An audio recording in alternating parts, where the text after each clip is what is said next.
Ford Ranger 2015. Check natin AC filter niya. Madali lang naman ito. Pisilin natin na magkabilaan. Ayan. Pagkatapos, tanggalin natin yung cover ng AC. Ayan, ayan. Ayan, ingatan lang natin. Baka maputol ang kanyang lock. Ayan.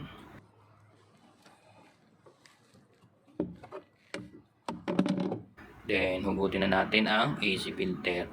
So, etong dito pinalitan dahil malinis naman. Hangin lang aming ginamit dito. So, ayan, ibabalik ko na.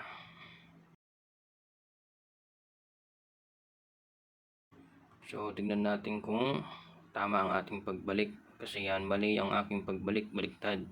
So, hindi mo mailalagay ang lock kapag baliktad ang ating paglagay. So, aayusin ko to para maipasok ang ating o para mailagay ng maayos ang cover.